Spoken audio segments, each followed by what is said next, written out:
नमस्कार, मैं हूं अर्चित और आप देख रहे हैं वॉइस ऑफ मध्य प्रदेश। खबरें जो रखे आपको सबसे आगे। तो चलिए सीधे रुक करते हैं आज की इस खास खबर की ओर। उत्तर प्रदेश की राजधानी लखनऊ का पौष इलाके अलीगंज कल दोपहर एक खौफनाक शमशान में तब्दील हो गया। यहां एक 3 मंजिला कॉमर्शियल कॉम्प्लेक्स में अचानक लगी भीषण आग ने 15 मासूमों को जिंदा ले लिया, जिनमें ज्यादातर एनिमेशन कोचिंग के छात्र थे। चश्मदीदों के मुताबिक दोपहर का वक्त था जब बिल्डिंग के बेसमेंट में लगे एसी डक्ट में अचानक शॉर्ट सर्किट हुआ। देखते ही देखते आग ने विकराल रूप धारण कर लिया और पूरी बिल्डिंग में काला जहरीला धुआं भर गया। बच्चों को संभलने तक का मौका तक नहीं मिला। चारों तरफ सिर्फ चीख पुकार मची थी। जान बचाने के लिए कई छात्र खिड़कियों के शीशे तोड़कर दूसरी और तीसरी मंजिल से नीचे कूदने लगे, जिससे कई बच्चे गंभीर रूप से घायल हो गए। हादसे का सबसे खौफनाक पहलू यह था कि इस पूरी बिल्डिंग को अवैध रूप से चलाया जा रहा था। आवासीय परिसर के रूप में पास इस बिल्डिंग में बिना किसी एनओसी के बेसमेंट में पेट शॉप, ग्राउंड फ्लोर पर गेमिंग जोन और ऊपर एनिमेशन सेंटर चल रहा था। आग लगते ही पूरी बिल्डिंग गैस चैम्बर बन गई, क्योंकि वहां वेंटिलेशन का कोई इंतजाम नहीं था। इस भीषण लापरवाही पर पुलिस और प्रशासन ने तुरंत सख्त एक्शन लिया। इस मामले में कॉम्प्लेक्स के मालिकों और संचालकों सहित 4 मुख्य आरोपियों रामकृष्ण उपाध्याय, वीरेंद्र प्रसाद शुक्ला, तुषोक कृष्ण जायसवाल और सुरेश कुमार साहू को गिरफ्तार कर लिया गया। इसके साथ ही लापरवाही बरतने के आरोप में बिजली विभाग के अधिशासी अभियंता गौरव कुमार और एलडीए के सहायक अभियंता अनिल कुमार सहित 4 बड़े सरकारी अधिकारियों को तत्काल प्रभाव से सस्पेंड कर दिया गया। इस महाकांड की खबर मिलते ही मुख्यमंत्री योगी आदित्यनाथ अपनी अलीगढ़ की जनसभा को बीच में ही छोड़ तुरंत लखनऊ पहुंचे और ग्राउंड जीरो का मुआयना करने के साथ केजीएमयू में घायलों से मिले। वहीं रक्षा मंत्री राजनाथ सिंह और डिप्टी सीएम ब्रजेश पाठक भी पीड़ितों का हाल जानने पहुंचे, जहां ये खौफनाक मंजर देखकर ब्रजेश पाठक कैमरे के सामने ही रो पड़े। सरकार ने पूरे मामले की जांच के लिए 2 सदस्यीय एसआईटी का गठन किया, जो 7 दिनों में रिपोर्ट देगी।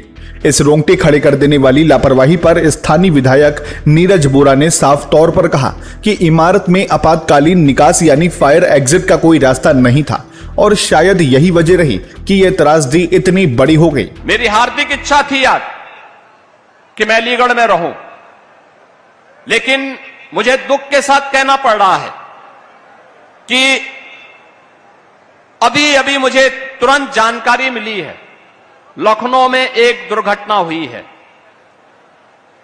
वहां पर एक अग्निकांड की चपेट में कुछ बच्चे आए हैं और उसके कारण उनकी दुखद मौत। प्रशासन वहां पे राहत कार्यों में लगा हुआ है, लेकिन उस दुखद घटना के कारण मुझे तत्काल वापस लखनऊ जाना पड़ रहा है। मैं उन सभी परिजनों के प्रति जिन्होंने अपने परिवार के उन नौजवानों को खोया है, उनके प्रति मैं अपनी संवेदना व्यक्त करता हूं। उन पूरे परिवारजनों के प्रति और इस पूरे मामले के लिए मैंने उत्तर प्रदेश के पुलिस महानिदेशक और अपर मुख्य सचिव गृह को भी कहा है कि वे स्वयं मौके पे जाकर के इसकी रिपोर्ट प्रस्तुत करें। मैं स्वयं भी वहां के लिए प्रस्थान कर रहा हूं, जिससे इस पूरे मामले की तह में हम जाकर के दोषियों को सजा भी दे सकें और उन पीड़ित परिवारों के प्रति अपनी संवेदना भी व्यक्त कर सकें। मैं इस विश्वास के साथ अलीगढ़ के दौरे के लिए अलग से कार्यक्रम बनाऊंगा। और एक पल आपके लिए गुजारना बेहद मुश्किल हो पा रहा था। सर, अभी अंदर का क्या अपडेट है? अंदर धुआं है, बच्चे तो वहाँ नहीं है, लेकिन एक एक सामान को हटा के देखा जा रहा है और एक एक कमरे को चेक किया जा रहा है, क्योंकि लकड़ी का फर्नीचर बहुत था अंदर, तो उस फर्नीचर के धुआं के कारण को दिख नहीं रहा है। फिर भी फायर ब्रिगेड के लोग अंदर हैं, एनडीआरएफ के लोग मौके पर हैं और पूरे सामान को एक कमरे को सर्च किया है। मृत्यु तो लगातार क्या ऑपरेशन को 2.5-3 घंटे से आप देख रहे हैं, क्या घटनाक्रम कैसे हुआ? बताया जाता है कि अचानक आग भड़की और ये एनिमेशन सेंटर था। बच्चे यहाँ पर जो कार्टून बनाना सीखते थे उसको करके काम करते थे और उसमें अचानक घटना कैसी, इसकी कोई जानकारी अभी नहीं मिली मुझे, लेकिन आग भड़की तो बच्चे एक तरफ भागे पीछे की तरफ और वहीं ऐसा धुआं गया कि बच्चे कितने बच्चों की डेथ हुई है, कितने बच्चे थे इसमें शामिल? अभी एग्जैक्ट आंकड़ा आपको मिलेगा, लेकिन 11-12 तो मैंने आपको 15 निकली है बॉडी से यहाँ से। 14 में सर आप ऊपर गए थे, देखा होगा आपने किस तरीके की दीवार तोड़ स्थिति है? करके अंदर गए, रास्ता कोई नहीं था, उस रास्ते में धुआं था, तो दीवार तोड़ करके अंदर गए, वहाँ में बहुत दुखद घटना। सर घायलों को कहाँ पे भेजा जा रहा है? सबको केजीएमसी ट्रामा सेंटर भेजे। कौन सी कोचिंग का जानकारी? ये एनिमेशन सेंटर था और गर्मी की छुट्टी में बच्चे यहाँ देखने आते थे, कंप्यूटर पे एनिमेशन बना रहे। सर मृतकों की सर अब तक कितनी डेड बॉडी निकाली गई है? अभी 13 की संख्या है, एग्जैक्ट आंकड़ा थोड़ी देर बाद में पता चलेगा। कितने एज के बच्चे रहे? यही बच्चे सर ये कोचिंग वाले ही बच्चे थे क्या सर? हाँ, कोचिंग। सर आपके लिए बहुत नाजुक पल है, कुछ लोग घायल भी हुए हैं, उनके इलाज के लिए इलाज अच्छा चल रहा है, सबको स्वयं मालिक। बिल्डिंग मालिक पे क्या कार्रवाई होगी? अभी हम कह पाएंगे कार्रवाई। बहुत नाजुक पल है हमारे अभी। सर अंदर कितने बच्चे मौजूद थे उस समय, कोई पता हो कि कितने आंकड़े थे, कितने अंदर बच्चे थे? अभी ये सब नहीं पता मुझे, मैं आग लगने के बाद पहुंचा हूँ।